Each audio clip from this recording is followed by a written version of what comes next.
시간에 우리는 관찰자는 자신이 원점으로 고정된 각자의 좌표계를 가지고 그 좌표계에서 관찰을 해서 관찰자마다 물리량이 다르게 관찰된다는 것, 그리고 광속불변 원리에 대해서 배웠습니다. 오늘은 이 원리를 적용해서 특수상대성 이론에서의 시간지연, 길이수축, 동시성의 상대성에 대하여 배워보도록 하겠습니다. 본격적인 내용에 들어가기 앞서서 용어 몇 가지를 정리해 볼게요. 우선 사건이란 말을 앞으로 많이 할 텐데, 사건이란 이렇게 시각과 위치를 부여하여 표기할 수 있는 현상을 말합니다. 예를 들어 오전 10시 35분이라는 이 시각에 철수가 가로등 아래에 위치해 있는 공을 가지고 가는 이 사건, 이것도 우리가 물리적으로 사건이라고 할 수 있어요. 아래쪽에 그림을 보면 이 민수의 좌표계에서 공이 O에 놓여져 있죠. 그럼 이 O가 바로 위치가 되는 겁니다. 그리고 이 공을 가져가는 사건이 되는 거겠죠. 시간이란 두 사건의 시각차를 말합니다. 자, 방금 철수가 8시 35분에 가져간 공을 8시 40분에 갖다 놨다고 생각을 해볼게요. 그러면 공을 가지고 가는 사건을 1번 사건, 그리고 공을 되돌려 놓은 이 사건을 2번 사건이라 했을 때 1번 사건과 2번 사건의 시각차는 5분이죠. 이것을 우리는 시간이라고 하도록 하겠습니다. 마지막으로 상대성 이론에는 고유시간이라는 개념이 있습니다. 어느 두 사건의 시각차를 시간이라고 한다고 그랬죠? 근데 그 두 사건이 같은 위치에서 일어난 경우가 있어요. 같은 좌표. 그런 경우에 우리는 이 시간을 고유시간이라고 합니다. 자, 예시를 우리가 한번 들어볼게요. 아래 예시. 민수가 지금 철수가 공을 가져가는 걸 봤고요. 철수가 공을 다시 갖다 놓는 거 봤어요. 이게 사건 1번이고 사건 2번이죠. 근데 민수의 좌표계에서는 이 사건이 모두 O라는 위치에서 일어납니다. X는 O라는 위치에서 일어나요. 근데 이것을 그 1초가 아니라 1분에 1씩 이동하는 영수가 본다고 칠게요. 영수가 볼 때 철수가 3의 위치에 있을 때 공을 가져갔어요. 근데 5분 뒤에 지금 철수가 공을 가져다 놨잖아요. 그럼 그때 영수의 좌표계에서 사건 2는 X는 2라는 위치에서 발생한 겁니다. 즉, 민수의 입장에서는 사건 1과 사건 2가 똑같이 X는 5라는 좌표, 그 위치에서 일어났는데, 영수의 입장에서는 사건 1은 X는 3, 사건 2는 X는 마이너스 2에서 발생했어요. 그렇기 때문에 민수에게는 이것은 고유시간이지만 영수에게는 이 두 사건의 차이는, 시간 차이는 고유시간이 아닌 겁니다. 시간지연 현상에 대해서 배워보도록 하겠습니다. 자, 우주선에 광자시계, 이 우주선에 우리가 광자시계를 설치했다고 가정할게요. 광자시계라는 거는 요 광원에서 빛을 거울로 발사를 하고, 이 발사된 빛이 거울에서 반사되어서 다시 광원에 돌아오는 이 한번 왕복하는 데 걸리는 시간을 측정하는 시계라고 해봅시다. 그럼 우리가 이렇게 빛이 방출되는 사건은 1번 사건, 방출된 빛이 돌아오는 사건을 2번 사건이라고 하고, 이 사건 1, 2 사이의 시간을 측정하는 그런 시계가 된다고 생각하면 돼요. 이것을 우주선에 탑승한 A, 그리고 우주선 밖에 있는 B의 좌표계에서 각각 생각해 보도록 할게요. 우선 A 입장에서 생각을 해볼게요. 여기서 A 입장이란 것은 A의 좌표계에서 생각하겠다는 말입니다. A의 좌표계에서, 자, 우주선의 높이를 L0라고 그냥 가정을 해볼게요. 그러면 빛이 올라갈 때 걸리는 시간, 빛이 거울에 도달할 때 걸리는 시간은 속력분의 거리에서 C분의 L0가 될 거고요. 거울에 반사된 빛이 돌아오는 데 걸리는 시간은 마찬가지 C분의 L0가 될 겁니다. 그럼 사건 1, 빛이 발사되는 사건과 사건 2, 빛이 되돌아오는 데 걸리는 시간은 요 두 시간을 합쳐가지고 C분의 2L0가 될 겁니다. 그리고 A 입장에서는요, 이 광원과 거울이 가만히 정지해 있으니까 빛이 발사된 위치와 빛이 돌아온 이 위치가 모두 같은 좌표일 거예요. 따라서 A 입장에서 이 시간은 고유시간이 됩니다. 이번에는 B 입장, B의 좌표계에서 생각해 보도록 할게요. B의 좌표계에서는 빛이 거울에 도달할 때까지, 그리고 다시 광원으로 되돌아올 때까지 이동하는 거리는 L, 즉 요 길이가 됩니다. 요 L은 L0보다는 확실히 길죠. 그러면 빛이 거울까지 도달하는데 걸리는 시간은 C분의 L, 거울에서 반사된 빛이 다시 광원까지 돌아오는데 걸리는 시간은 요 시간이니까 C분의 L이 됩니다. 그래서 B에서 봤을 때 이 사건 1번, 빛이 발사되는 사건과 사건 2번, 빛이 되돌아오는데 요 두 개의 사건 사이의 시간은 C분의 2L이 될 거예요. 그리고 우리가 알 수 있는 건 뭐냐면 L0가 L보다 더 작죠. 그렇기 때문에 우리는 TA가 TB보다, TA는 아까 우리가 C분의 2L0였고 TB는 C분의 2L이잖아요. 그래서 TA가 더 짧다는 걸 알 수 있어요. 그리고 B의 좌표계에서 보면 사건 1번은 이렇게 X1에서 일어나고요. 사건 2번은 X2에서 일어납니다. 즉 B 입장에서 이것은 고유 시간이 아니에요. 되겠습니까? 그래서 우리가 이렇게 생각을 할 수 있어요. 고유 시간으로 측정되는 경우는 고유 시간이 아닌 것보다 시간이 더 짧다고 생각할 수 있어요. 여기 보면 고유 시간으로 측정된 A의 경우가 고유 시간이 아닌 것으로 측정된 B의 시간보다 더 짧게 측정이 됐잖아요. 이렇게 관찰자 기준에서 움직이는 시계는 시간이 느리게 흘러갑니다. 이것을 우리는 시간 지연이라고 합니다. 그래서 단순하게 생각하면 관찰자에 대해서 움직이는 시계는 시간이 느리게 흐른다. 이렇게 생각하면 되고요. 특히나 이 우주의 속도가 빠를수록, 즉 관찰자가 볼 때 빠르게 움직이는 시계일수록 더 시간이 느리게 흘러간다. 이렇게 생각하면 되겠습니다. 이번에는 길이 수축에 대해서 알아볼 건데요. 길이 수축을 배우기에 앞서서 상대론에서 길이를 측정하는 방법에 대해서 알아보겠습니다. 자, 상대성 이론에서는 V의 속도로 운동하는 물체의 길이를 측정해요. 그러니까 가만히 있는 물체가 아니라 우리의 관찰자 기준에서 상대적으로 운동하는 물체의 길이를 측정해요. 그렇기 때문에 우리는 자를 사용할 수가 없어요. 그렇기 때문에 다른 방법으로 길이를 측정해야 되고, 그 방법은 다음에 두 가지 중에 하나였습니다. 첫 번째, 이거는 친구가 많을 때 사용할 수 있는 방법이에요. 지금 이 좌표축에 이 모든 자리에 여러분들이 친구들을 세워놓는다고 생각을 해보세요. 그리고 막대기가 날아가는데 막대기의 뒤쪽 끝과 막대기의 앞쪽 끝이 지나갈 때 동시에 친구 두 명이 자신의 좌표를 불러주는 겁니다. 그럼 여러분들은 이 두 개의 좌표를 차이를 구하면 막대기의 길이를 구할 수 있겠죠? 이게 첫 번째 방법입니다. 길이를 측정하는 두 번째 방법은, 요거는 좀 친구가 적을 때 쓸 수 있는 방법인데요. 여러분들이 이렇게 가만히 서 있을 때 날아가는 막대를 보는 거예요. 그래서 막대에 지금 아까처럼 뒤도 있고 앞이 있는데요. 막대 앞이 여러분 눈앞을 지날 때 여러분들이 시각을 딱 외쳐요. 그리고 막대의 뒤가 여러분들의 눈앞을 지나갈 때 시각을 또 외칩니다. 그럼 막대의 속도가 지금 V니까 여러분들은 이 막대의 속도 V에 이 시간 차를 곱하면 여러분들은 막대의 길이를 측정할 수 있게 되겠죠.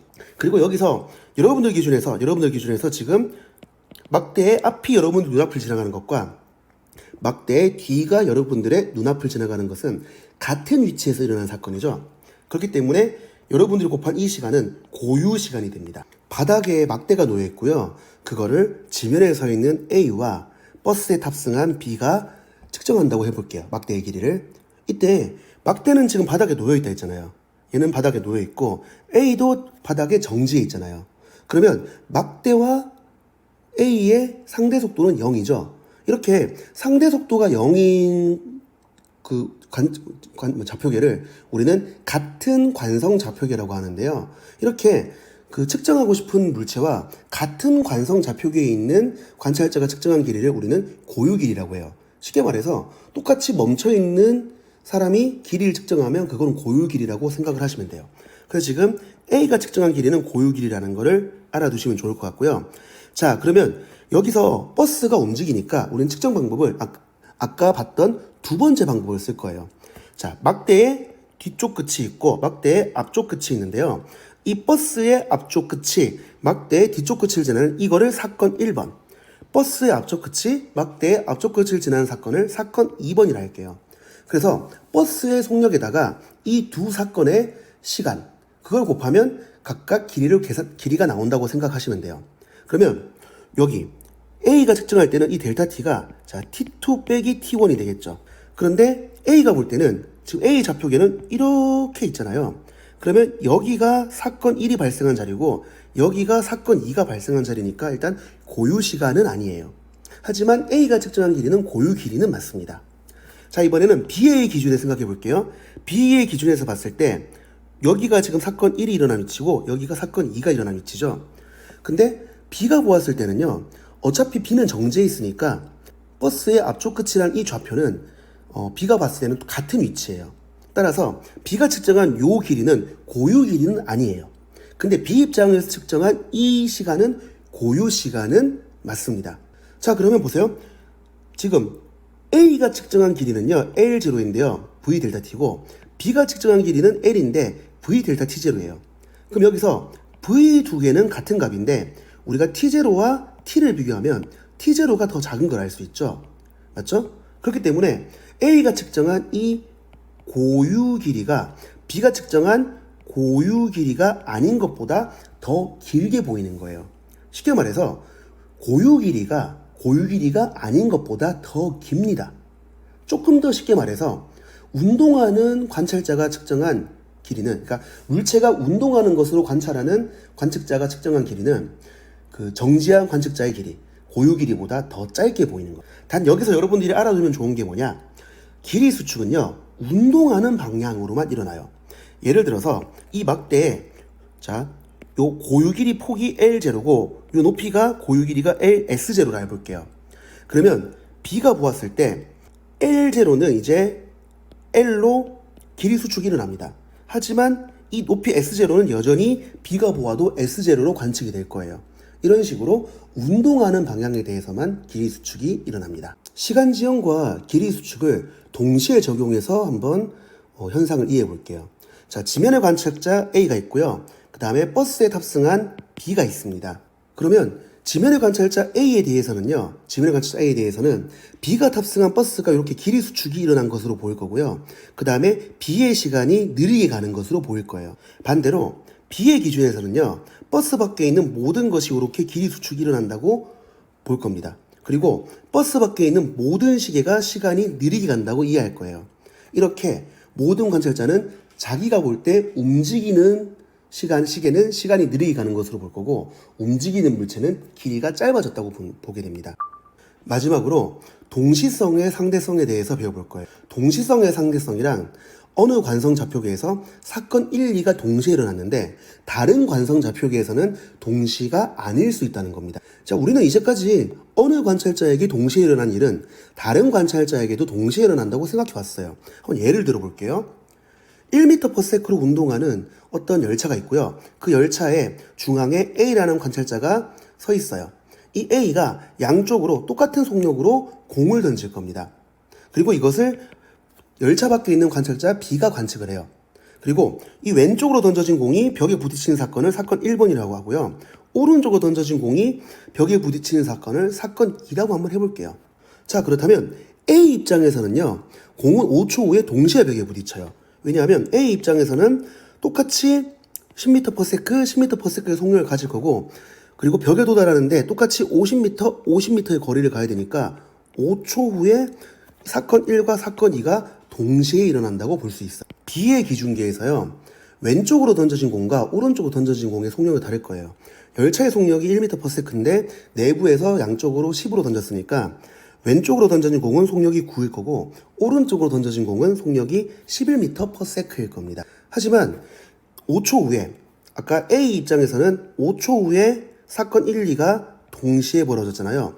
자, B 입장에서 5초 후를 생각을 해볼게요. 5초 후에 사건 1 같은 경우에는 벽이 5m 접근해줬고 공이 45m 갔으니까 사건 1이 5초 후에 발생을 합니다. 사건 2도 마찬가지예요. 자, 벽은 5m 도망갔고요.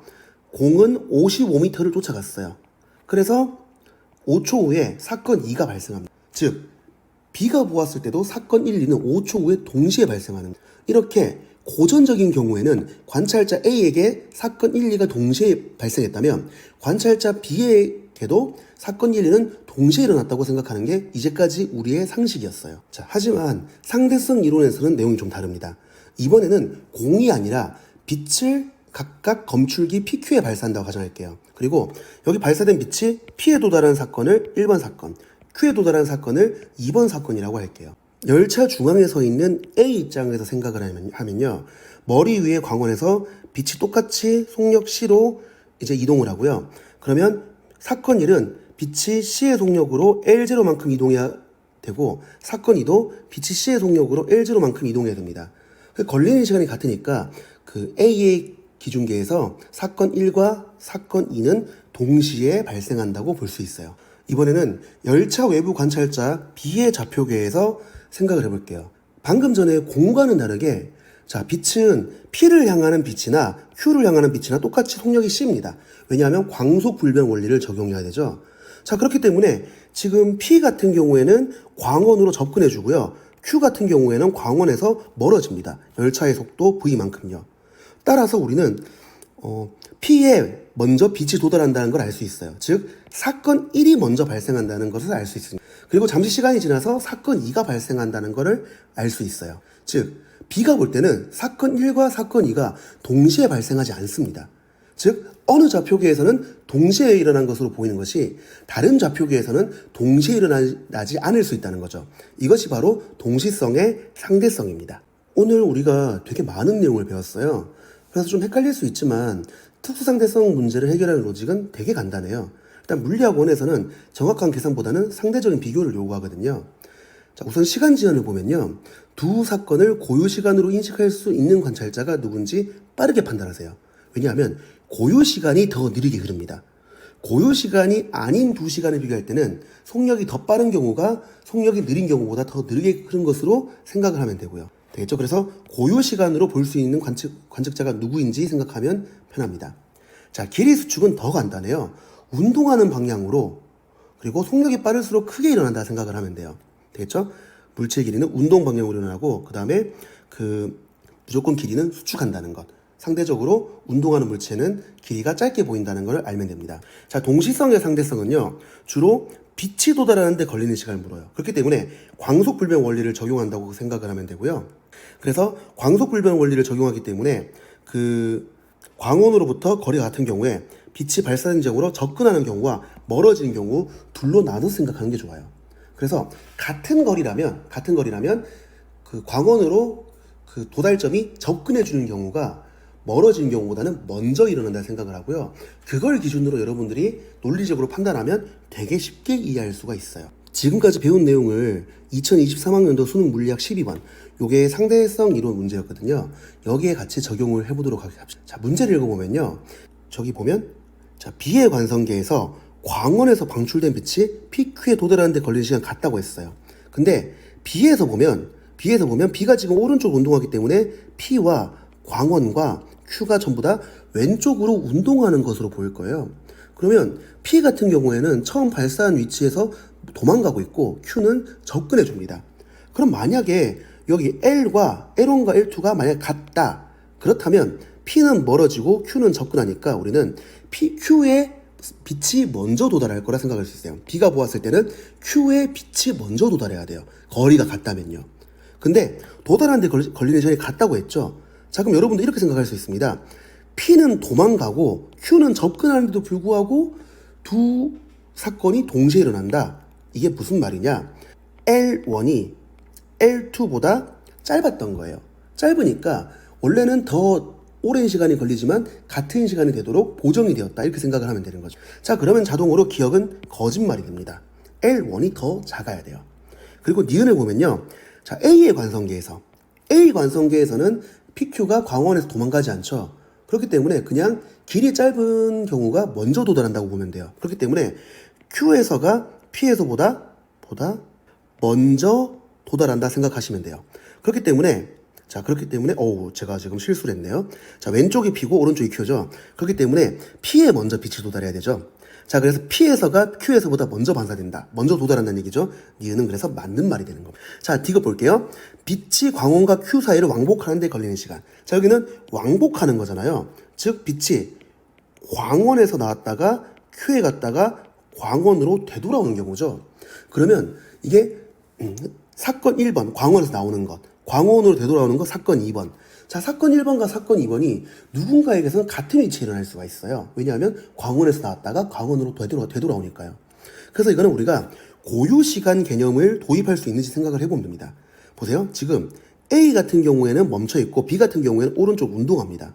그러면 빛이 광원에서 나왔다가 되돌아오는 게 A에서는 고유시간으로 보일 것이고요.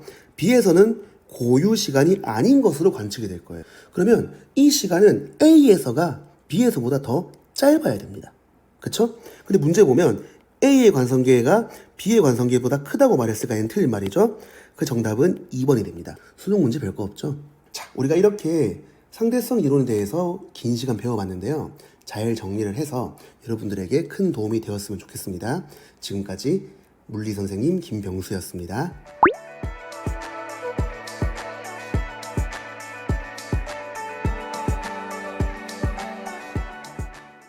네, 안녕하세요. 2023년 인천 중등 쌤튜브 생명과학을 담당하게 된 인천과학고등학교 교사 김경민입니다.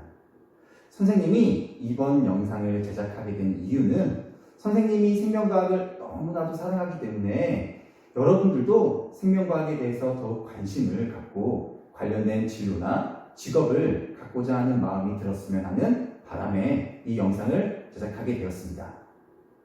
생명과학이란 어떤 학문입니까? 네, 그렇죠. 생명체를 연구하는 학문입니다. 생명체를 다룬다는 것은 결국 우리를 다룬다는 것이고요. 그만큼 우리와 밀접하게, 우리 주변의 실생활과 밀접하게 관련되어 있음을 의미하죠. 따라서 이 생명과학에서는 너무나도 재미있는 주제들이 많아요. 그래서 이번부터 총 4차시 동안 이 생명과학에 대해서 더욱 관심을 가질 만한 주제들에 대해서 선생님과 함께 이야기를 해보고자 합니다. 이와 관련해서 첫 번째 주제는요, 바로 맛의 비밀. 부제로는 맛은 혀로 느끼는 것이 아니다. 이 주제에 대해서 오늘 영상을 다뤄볼까 합니다. 근데 맛은 혀로 느끼는 것이 아니다. 이 말이 무슨 말이죠? 맛은 혀로 느끼는 것이 아닌가요? 궁금하시죠? 자, 그래서 이번 수업이 끝났을 때 선생님이 제시한 이 맛은 혀로 느끼는 것이 아니다라는 말이 무슨 의미인지 여러분들이 이해하게 된다면 이 생명현상을 더욱 이해하는데 더욱 큰 사고력과 또는 깊은 과학적 개념을 갖게 될 것입니다. 그러면 먼저 이 과정을 이해하려면요, 우리가 자극을 느끼는 과정은 어떻게 될까에 대한 생각을 한번 먼저 해봐야 됩니다.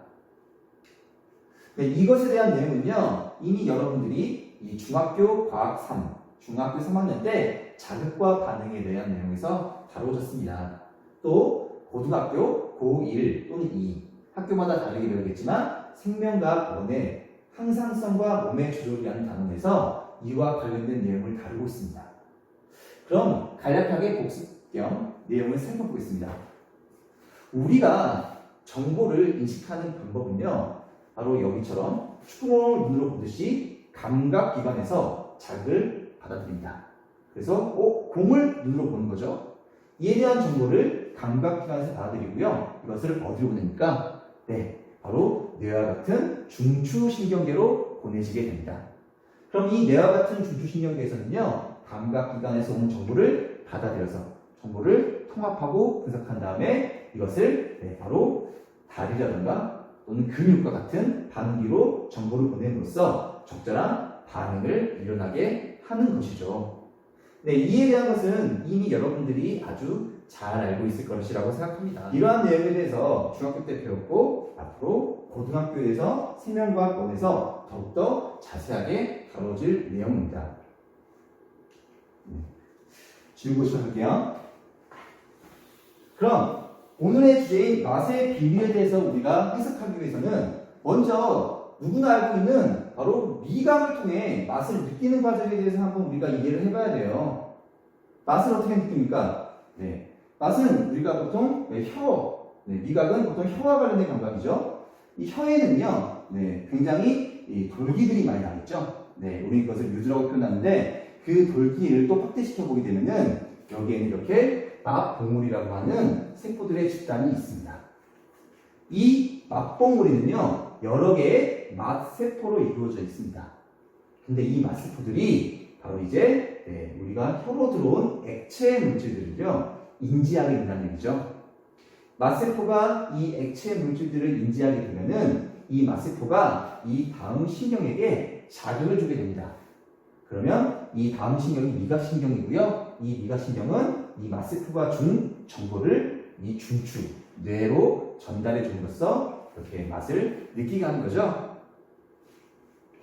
그런데요, 우리가 느낄 수 있는 맛의 종류가요, 생각보다 다양하지 않습니다.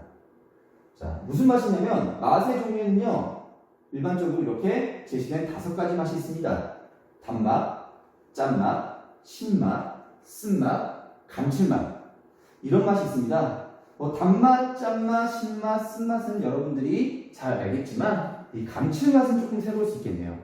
네, 감칠맛은 조금 어려울 수 있는 개념이긴 한데 흔히 고기를 먹을 때 좀 그 구미가 담기는 맛이라던가 아니면 조미료에 들어있는 그런 맛으로서 이 5가지 맛을 보통 우리가 나누는 맛이고 이것들을 느낄 수 있습니다. 그렇다고 해서 우리가 느낄 수 있는 맛이 이렇게 5가지만 있다는 것은 아니에요. 우리는 알고 있죠. 단맛이더라도 맛이 어떻게 가냐, 단맛의 강도가 얼마큼이냐 이런 것에 대한 차이를 우리가 느낄 수 있죠. 아무튼 이렇게 다양한 강도의 맛을 느낄 수 있지만 결과적으로 맛의 종류에는 이렇게 단맛, 짠맛, 신맛, 쓴맛, 감칠맛 이렇게 5가지의 맛을 종류밖에 없다는 것이죠. 자, 그런데 우리는 어떻게 수만 가지의 다양한 음식의 맛을 구별할 수 있는 것일까요? 혀에서는 저렇게 5가지 맛밖에 못 느끼는데 말이죠. 그에 대한 답은요, 바로 맛을 느낄 때 이 미각만이 관여하는 것이 아니기 때문입니다. 그럼 무엇이 관여하느냐? 네, 그렇죠. 바로 후각, 냄새. 냄새의 정보도 뇌에 전달되게 되고요. 바로 뇌에서는 이 미각과 후각의 정보를 통합하여 가지고 이렇게 뇌에서 맛을 느끼는 과정이라는 것이죠. 아마 이런 내용에 대해서는 여러분들이 중학교 때 배웠을 것이라고 생각이 듭니다. 그럼 후각을, 맛에 관여하는 이 후각을 통해 맛을 느끼는 과정에 대해서 한번 이야기해 보고자 해요. 이 코 안에는요, 코 같은 경우에는 이제 이 코막에는요, 우리 코막에 있는 이 조직들을 우리가 후각상피라고 부릅니다.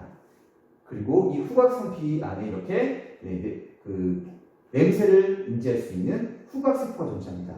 근데 이 후각세포들은요, 보통 이렇게 기체 물질을 결합해가지고 이 기체 물질들에 의해서 얘가 활성화가 되게 됩니다. 그럼 기체 물질에 의해서 후각세포가 활성화하게 되면은 이 후각세포는요, 누구랑 연결되냐? 바로 후각신경들과 연결되어 있습니다. 따라서 이 냄새 분자, 이 기체 물질이 코 안으로 들어오게 되면 이 물질들이 후각세포와 결합을 하게 되고요. 이 후각세포가 활성화가 되고 이 후각세포가 후각신경에게 정보를 전달해주고 이 신경에 대한 것들이 바로 어디로 가겠습니까? 중추, 바로 뇌로 전달되면서 맛을 느끼게 되는 것이겠죠.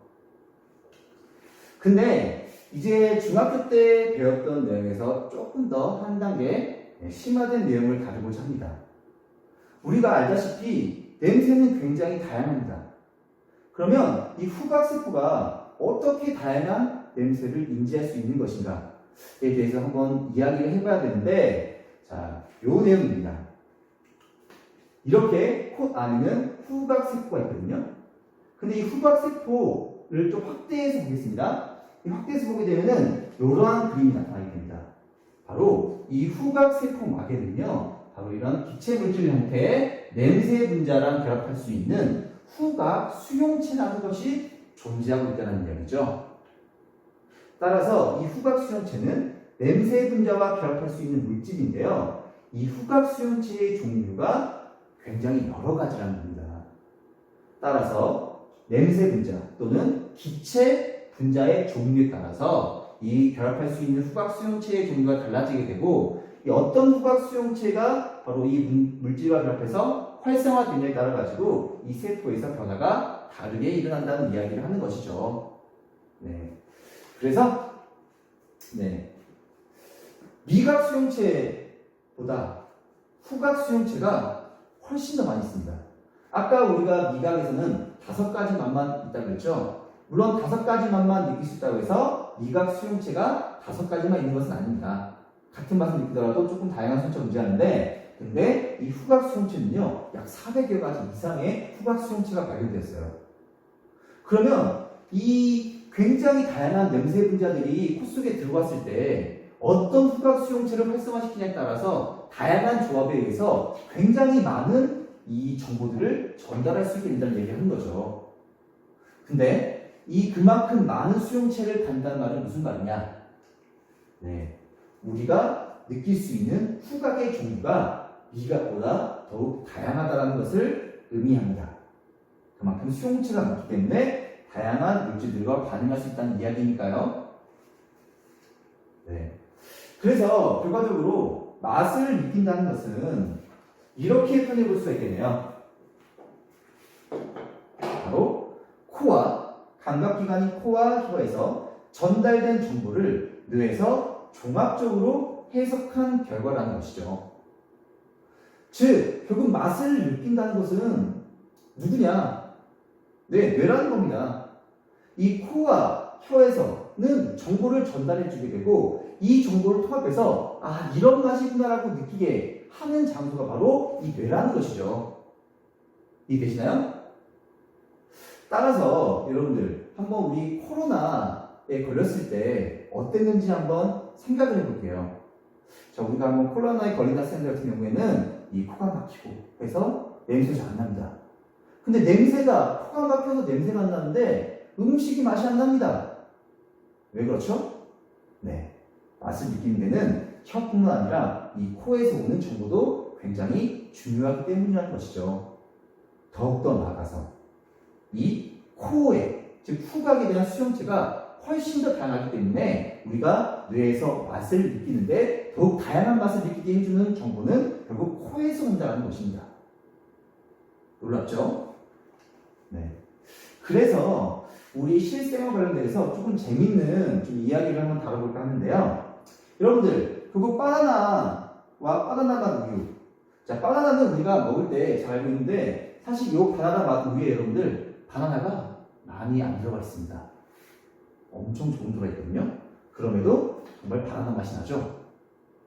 그래서 옛날에는 이런 말이 있었어요. 이 바나나 맛 우유에 바나나가 많이 안 들어갔는데 이 바나나 우유라고 되느냐. 그래서 바나나 맛 아니니까. 네, 바나나 맛이 나는 우유라는 얘기하는 거죠. 그래서 옛날에는 이 바나나 맛 우유 가지고 이게 가짜 식품이네, 바나나가 안 들어갔는데 바나나 우유 하네, 이런 말들이 굉장히 많았었는데요. 근데 이제 사실 결국 우리가 바나나 맛이라고 하는 것이 무엇인가에 대해서 한번 생각을 해보게 되면은 이런 것에 대해 좀 다른 관점으로 바라볼 수 있습니다. 자, 무슨 맛이냐? 자, 바나나 맛이란 것은 무엇일까요? 바나나에는 굉장히 많은 물질들이 들어있겠죠. 근데 결국 우리가 직접 이 바나나 향, 바나나 맛이라고 느끼는 이 만들어준 물질이 뭔지 아십니까? 바로 여기 이소아밀 아세테이트라는 화학 물질입니다. 바로 이 물질이 우리 그 맛을 느끼는 후각 수용체나 또 미각 수용체에 결합을 해가지고 바나나 맛을 느끼게 해준 겁니다. 근데 이 바나나에는 이 물질만 들어있는 것이 아니라 바나나 속에는 굉장히 단맛을 내는 많은 물질이 있거든요. 그래서 이 맛들이 융합되어가지고 우리가 바나나라고 하고 느끼는 것이죠. 그래서 이것을 이용하는 겁니다. 바나나 맛 우유에는 결국 바나나가 들어가지 않더라도 바나나 맛을 내게 하는 이소아밀 아세테이트가 똑같이 들어간다는 얘기를 하는 겁니다. 즉, 바나나 맛 우유, 바나나 둘 다 이소아밀 아세테이트라는 화학 물질에 의해서 결과적으로 바나나 맛이 난다는 얘기를 하는 거죠.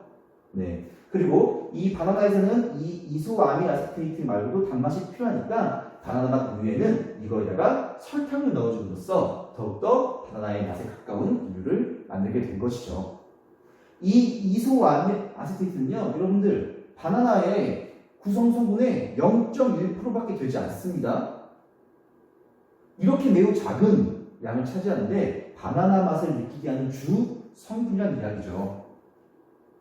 결국 이 바나나 맛 우유는 바나나를 갈아 넣은 양이 적지만 결국 이 바나나에서 바나나 맛을 느끼게 하는 물질과 바나나 맛 우유에서 바나나 맛을 느끼게 하는 물질이 결국 다르지는 않다는 얘기죠. 결국 이 물질들이 우리의 어떤 수용체를 활성화시켜서 뇌에게 전달되는 정보는 같을 테니까 말이죠. 물론 맛이 똑같지는 않죠. 왜냐면 이 바나나 이소아밀 아세트 말고 다양한 물질들이 더 들어있으니까 말이죠. 또 다른 주제를 이야기하고자 하는데 그 주제를 이야기하기 앞서서 아까 말씀드렸던 이 수용체의 다양성에 대해서 한번 짚고 넘어가겠습니다. 결국 우리가 다양한 맛을 느끼는 이유는 뭐 때문입니까? 바로 미각과 후각에서 오는 정보인데 그 정보들은 어떤 물질이 들어오니까 달라지게 됩니다. 왜? 다른 수용체를 가지고 있고 들어오는 물질에 따라서 다른 수용체들이 활성화되기 때문입니다. 근데 이 과정에서 후각 수용체가 훨씬 더 많기 때문에 사실은 맛에 대해서는 맛의 다양성과 맛의 풍미에는 후각 수용체가 더욱 큰 기능을 한다는 이야기를 방금까지 했었습니다. 그래서 우리 후각의 기능이 훨씬 다양하다라는 이야기 했었는데요. 근데 이 수용체의 종류가요, 사람마다 또 다릅니다. 수용체가 다양한데요, 이 수용체도 사람마다 다르다는 거예요. 왜 사람마다 다를까요? 이것은 어느 정도 유전적 요인이 존재합니다. 부모로부터 어떤 유전자를 물려받았냐에 따라서 달라질 수 있겠죠. 그런데 선생님이 이 말을 왜 하는 걸까요? 아마 바로 이 말은 사람마다 느낄 수 있는 맛이 다르다는 겁니다. 왜요? 사람마다 가지고 있는 후각 또는 미각 수용체가 조금씩 다르니까. 그래서 여러분들 주변 사람들 중에, 주변 친구들 중에 오이향을 무척 싫어하는 사람을 봤었을 거예요. 그래서 옛날에는 이 오이를 못 먹는 사람들, 특히 김밥 먹을 때 오이를 빼고 먹는 친구들 봤었죠? 이런 친구들을 보면은 옛날에 어른들이 편식하네, 잘 먹어야지, 이게 뭐가 맛이 없어, 먹어야지, 이런 식으로 말을 많이 했었습니다. 근데 요즘 와서 밝혀진 내용은요, 사람마다 이 오이향에 대해서 이것을 되게 민감하게 반응하는 수용체가 가지고 있는 사람도 있고, 이 오이향에 대해서 조금 덜 민감하게 가지고 반응하는 사람도 있다는 얘기입니다. 즉, 오이 맛에 대해서도 서로 다르게 느낀다는 거죠, 사람마다. 그래서 결국 이것은 결국 무슨 문제냐? 우리가 가지고 있는 수용체 문제는 거고요. 그리고 유전자의 문제라는 이야기예요. 그래서 내가 오이가 맛있다고 해서 다른 사람도 오이가 맛있다라고 생각하는 것은 더 이상 우리가 가지고 가야 할 과학적 개념은 아니라는 것이죠. 이와 비슷한 사례로 바로 여러분들 베트남 음식에 많이 들어있는 고수 아십니까? 고수를 좋아하는 사람도 있고요. 고수를 못 먹는 사람도 있습니다. 왜 그럴까요? 다 방금 배웠던 수용체의 종류의 차이점 때문이라는 것이죠. 이해되시나요? 그래서 오늘 이 수업 내용에 대해서 요약을 하자면은 결국 맛을 느낀다는 것은 아까도 말했지만은 이 코와 혀에서 전달된 정보를 뇌에서 종합적으로 해석하는 결과이다. 결국 누가 느끼는 거냐? 뇌에서 느끼는 겁니다. 더 나아가서 여러분들 코와 혀에서 오는 정보만이 사실 관여하지 않습니다. 맛을 느끼는 과정에서는요, 이거 말고도 과거의 경험이라던가 또는 어떤 학습된 경험 또는 과거의 어떤 트라우마 또는 과거에 내가 너무 맛있게 먹어서 이런 기억들, 이런 것들이 이 뇌에 영향을 주기 때문에 맛을 느끼는 과정에도 영향을 줄 때 얘기를 하는 거죠. 따라서 우리가 오늘 처음 배웠던 주제의 질문에 대해서 쫙 가보겠습니다. 첫 질문. 자, 맛의 비밀입니다. 맛은 혀로 느끼는 것이 아니다. 라는 질문에 대해서 이제 여러분들은 어떻게 생각하십니까? 선생님이 이야기하고 있다는 내용 알겠나요? 혀는 정보를 전달해주는 것이지만 결국 맛을 느끼는 것은 결국 이 중추신경계 하나의 뇌가 종합적으로 판단해서 영향을 준다는 것이죠. 어때요? 좀 흥미로웠나요? 다음 시간에는 이 주병 관련해 가지고 더욱더 재미난 생명과학 주제로 찾아뵙겠습니다.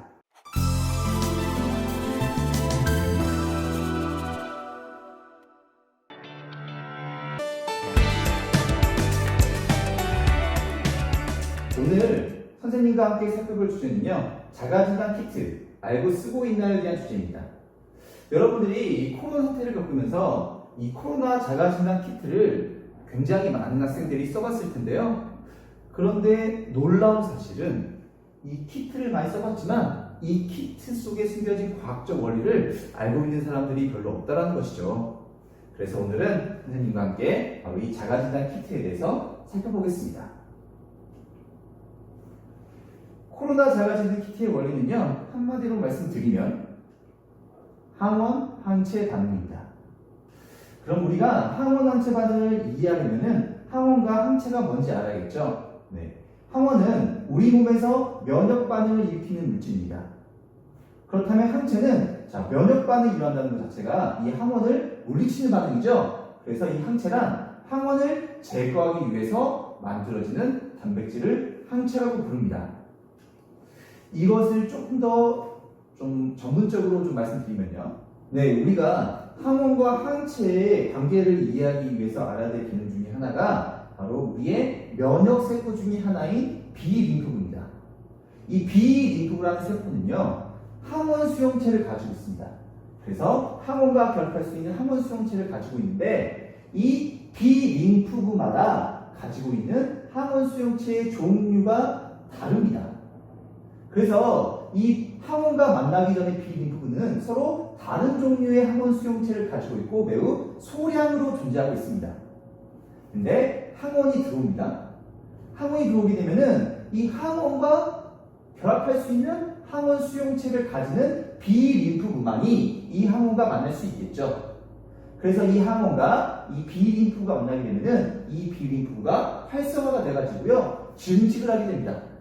즉 항원과 만나기 전에는 매우 그 미활성 상태로 소량만 존재했지만 항원이 들어와서 딱 이 항원과 모양이 맞는 수용체를 갖는 B림프구가 딱 선택되어서 증식을 하게 됩니다. 증식을 하게 되면서 활성화되다 되면서 서로 기능을 갖는 세포인 이 형질세포와 기억세포로 분화를 하게 됩니다. 근데 이 분화된 이 형질세포가 바로 이제 이 항원 수용체를 분비하게 되거든요. 이 분비된 단백질이 바로 뭐냐? 항체라는 것이죠. 근데 우리가 여기서 알아야 될 사실이 바로 뭐냐면 이 항체가 뭐라 그랬죠? 항체가 결과적으로 이 항원 수용체에 이 단백질과 같은 비슷한 겁니다. 근데 자, 이 여러 개의 B림프구 중에 이 항원하고 결합할 수 있는 B림프구만 선택되어져서 증식이 돼서 분화가 됐죠. 따라서 이 형질세포가 분비하는 항체는요, 결국 어떤 항체냐? 바로 이 항원하고만 결합하는 항체라는 이야기를 하는 겁니다. 이해되시나요? 그래서 이렇게 분비된 항체는요, 이 항체를 만들게 한 항원하고만, 특정 항원하고만 반응하는 항체라는 것이죠. 이게 아주 중요한 과학적 개념입니다. 그래서 정리하면 이렇습니다. 항원이 체내로 침입하면 바로 침입한 항원에 대해 반응하는 항체가 만들어진다는 것이죠. 네. 그래서 항원 항체 반응이란 바로 무엇이냐? 항원에 의해 생성된 항체가 항원과 반응하는 것을 우리가 항원 항체 반응이라는 것인데, 중요한 것은 이 과정에서 이 항체가 여러 종류의 항원하고 결합한다는 것이 아닙니다. 즉 항원의 종류에 따라서 이렇게 다양한 항체가 만들어질 수 있고요. 이렇게 만들어진 항체는요, 결과적으로 이 항원 수용체의 모양이 맞는 이 항원과만 결합할 수 있는 거예요. 따라서 이 항체는 얘를 만들게 한 이 항원과 결합할 수 있지만 이 다른 항체들은 얘와 결합을 못한다는 겁니다. 그래서 바로 이 항원 항체 반응은 뭐가 있다? 특이성이 있다는 것이죠. 즉 자신을 만들게 한 항원하고만 반응한다. 이게 바로 구조적으로 모양을 갖기 때문이거든요. 이것을 우리는 항원 항체 반응의 특이성이라고 합니다.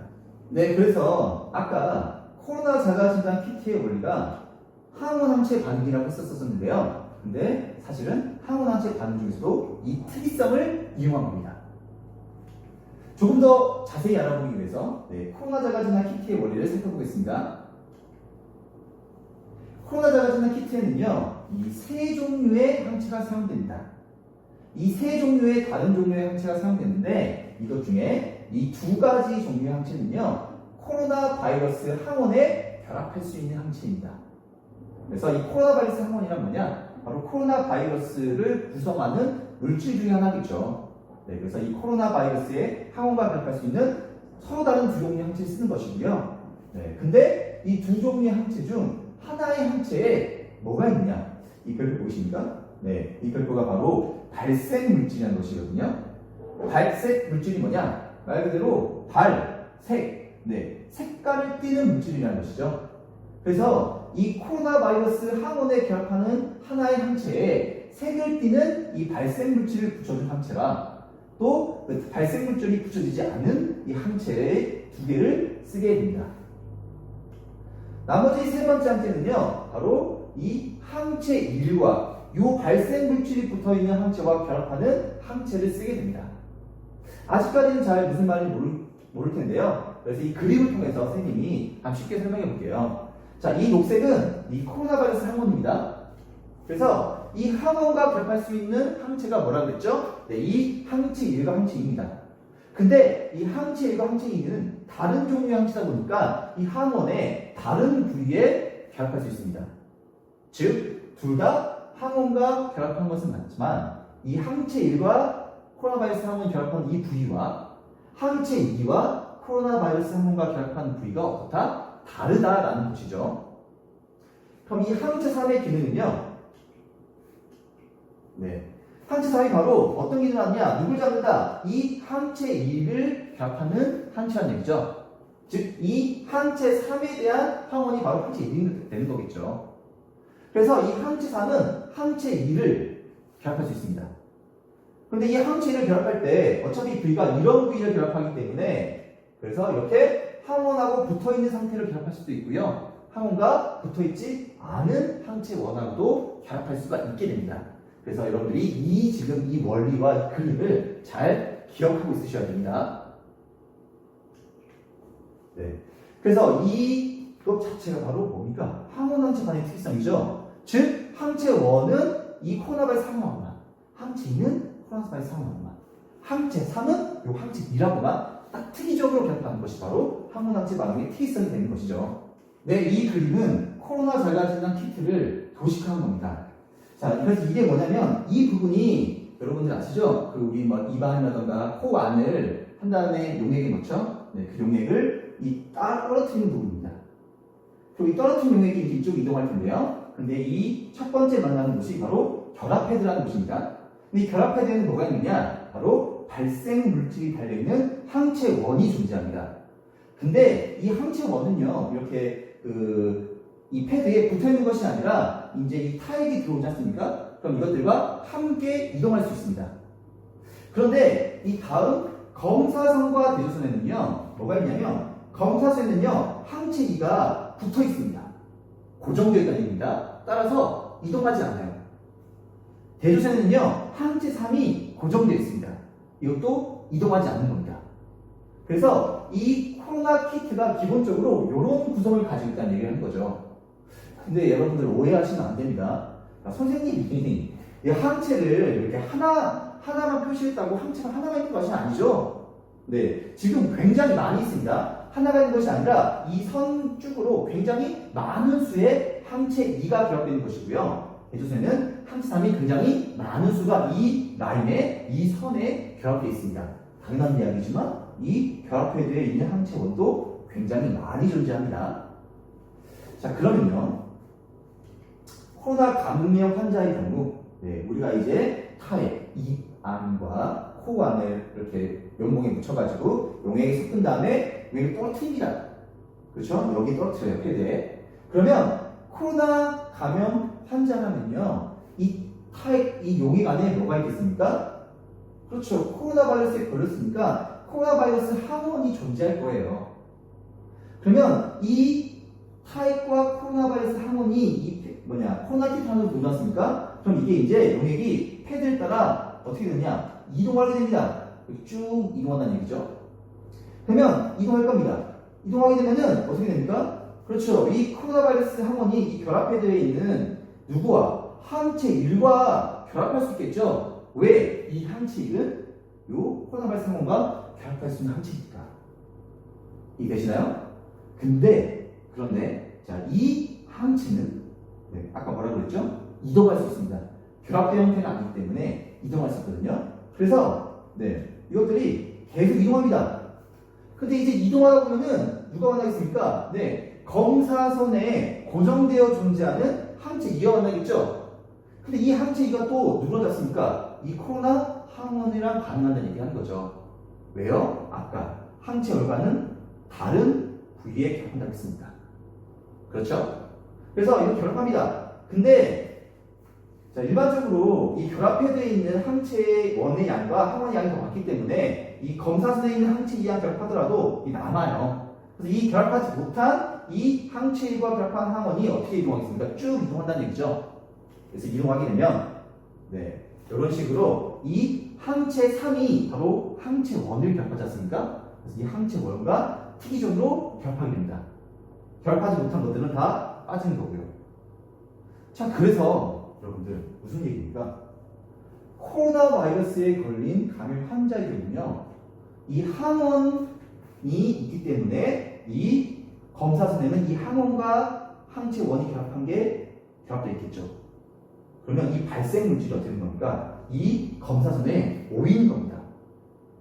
또 마찬가지로 발생 물질이 이 대조선에 오이기 때문에 자, 우리 검사 결과 어떻게 되는 겁니까? 두 줄이 뜨는 것이죠. 여러분들 한번 우리 검사했던 것을 잘 살펴보세요. 막 빨간색 같은 것들이 쫙 이동하다가 코로나 바이러스에 걸렸습니까? 그러면 이 T선 또는 이 C선에, 즉 검사선과 이 대수선에 막 모이는 현상을 관찰할 수 있을 겁니다. 즉, 이 발생 물질이 한 분자였을 때는 이게 잘 눈에 보이지 않지만 아까 뭐라 그랬죠? 여기에 이러한 항체 2와 항체 3 같은 것들이 굉장히 많이 있다고 그랬죠? 그렇다 보니까 이 발생 물질이 결합하게 되면 이렇게 많은 수의 가 모이게 되는 거죠. 그렇기 때문에 이렇게 붉은 두 개의 띠가 나타난다는 것입니다. 조금 어렵나요? 어렵지만 이것들이 다 모두 뭐다? 항원 항체 반응의 특이성이라는 것이라는 것이죠. 그러면 자, 코로나 바이러스에 감염되지 않은 비감염 환자 같은 경우에는 어떤 결과가 나오겠습니까? 자, 똑같이 네, 이 우리 코안이라던가 입안에 있는 타액이 여기 들어옵니다. 그러나 이 사람은 코로나 바이러스에 감염되지 않았기 때문에 여기에 뭐가 없습니까? 네, 항원이 없습니다. 항원이 없기 때문에 그냥 이렇게 네, 타액이 이동하는 겁니다. 이동하게 되면은 네, 또 이 항체 1이 이동할 수 있기 때문에 이것들이 같이 이동하는 겁니다. 같이 이동하는데 중요한 것은 같이 이동하는데 여기는 뭐가 없습니까? 코로나 바이러스 항원이 없죠. 그러니까 이 검사선에 고정되어 있는 이 노란색 항체 1, 이 항체 2는요 항원을 잡는 건데 항원이 없기 때문에 누구도 결합하지 않는 겁니다. 따라서 이 발생 물질을 포함한 이 항체 1은요 여기에 붙지 못하고 그냥 지나간다는 것이죠. 그래서 쭉 지나갑니다. 지나가다가 어떤 일이 발생되죠? 그렇죠. 이 대조선에 있는 이 항체 3은요 누굴 잡는 겁니까? 항체 2를 잡는 거죠. 그렇죠? 그러다 보니까 얘는 이걸 잡게 되고 여기에 또 뭐가 되겠습니까? 이 발생 물질이 쫙 모이게 되니까 선이 나타날 수 있겠죠. 그래서 코로나 바이러스에 걸리지 않는 비감염 환자는요 이렇게 C 대조선에서만 딱 한 줄 나타나는 겁니다. 그래서 이 T선이 있으면 선이 나타나게 되면은 코로나 바이러스에 걸린 환자, 나타나지 않으면 코로나 바이러스에 걸리지 않는 환자인 거죠. 이해되시나요? 근데 왜 굳이 이 T선 두 개의 선이 맞는 걸까요? 바로 반응의 정확성 때문입니다. 무슨 말이냐면은 이 T선이 없게 되면요 우리 항체가 여기를 아직 지나가서 끝났는지 지나가지 않아 끝났는지 또 항체가 불량인지 이런 것들을 알 수 없기 때문에 이 C선을 만드는 거죠. 그래서 이 C선이 나타나는데 즉 이러한 용액들이 다 여기를 지나갔는데도 여기가 선이 나타나지 않는다. 그러면 비감염 환자다 라고 판단하기 위해서인 거죠. 그렇죠? 뭐 물론 C선이 안 나타난다. 그럼 뭐겠습니까? 이거는 키트 불량이겠죠. 그럼 다시 다른 새로운 키트를 써야겠죠. 자, 어떻습니까 여러분들? 조금 어렵지만 결국 이 코로나 자가진단 키트가 왜 한 줄 뜨고 왜 두 줄 뜨는지는 좀 이해가 되시나요? 바로 이 항원 항체 반응이 되게 코로나 자가진단 키트 말고도 다양한 방향으로 이용될 수 있습니다. 자가진단 키트 외에도 바이오 센서를 이용됩니다. 즉 항원 항체 반응의 키속이니까 우리가 특정 항원하고 결합하는 항체를 만들어내면은 특정 물질을 검출해낼 수 있는 겁니다. 예를 들어서 우리 뭐 바다라든가 강가에 어떤 독성 물질이 있는지 검출할 수 있는 바이오 센서를 만들 수 있을 것이고요. 네. 또 주로 쓰는 게 바로 암 치료에도 이 항원 항체 반응을 이용할 수 있습니다. 마지막으로 무슨 말이냐? 결과적으로 여러분들 우리가 암 치료 과정에서 문제가 뭐냐면요, 암 세포를만 공격하는 암 세포만 작용하는 항암제를 만들기 어렵기 때문입니다. 근데 만약에 암 세포에 결합하는 항체를 우리가 만들 수 있습니다. 아까 뭐라고 했죠? 항체와 항원은 특이성이기 때문에 딱 정상 세포 말고 암 세포에서만 결합하는 항체를 만들 수 있다면 이 항체에 바로 항암제, 약물을 붙여버린 거죠. 그리고 환자에 주입하게 되면은 이 항체는 정상세포는 건드리지 않고 바로 암세포에만 결합할 거기 때문에 이 물질이 암세포에만 작용함으로써 그래서 이 항암제, 약물이 정상세포에는 피해를 적게 주고 바로 이 암세포만 죽임으로써 암을 치료할 수 있는 가능성을 준다는 얘기를 하는 것이죠. 네. 자, 어떻습니까, 여러분들? 자가진단 키트, 왜 한 줄이, 즉, 왜 질병에 걸리면 왜 두 줄이고, 왜 질병에 걸리지 않으면 왜 한 줄이 나오는지 조금 감이 잡히시나요? 네. 오늘 우리가 배운 이 항우항체 반응 특이성은요, 생명과학 1의 연역 단에서 나오는 내용이고요. 또 이 방금 배웠던 키트라던가 그리고 그 암세포 치료에 했던 것들은 생명과학 2에 나오는 내용이기 때문에 여러분들이 이런 것들을 방학반에 조금 이해하고 나중에 고등학교 가서 또는 현재 고등학교 것을 바라본다면 조금 더 재밌게 볼 수 있겠죠? 네.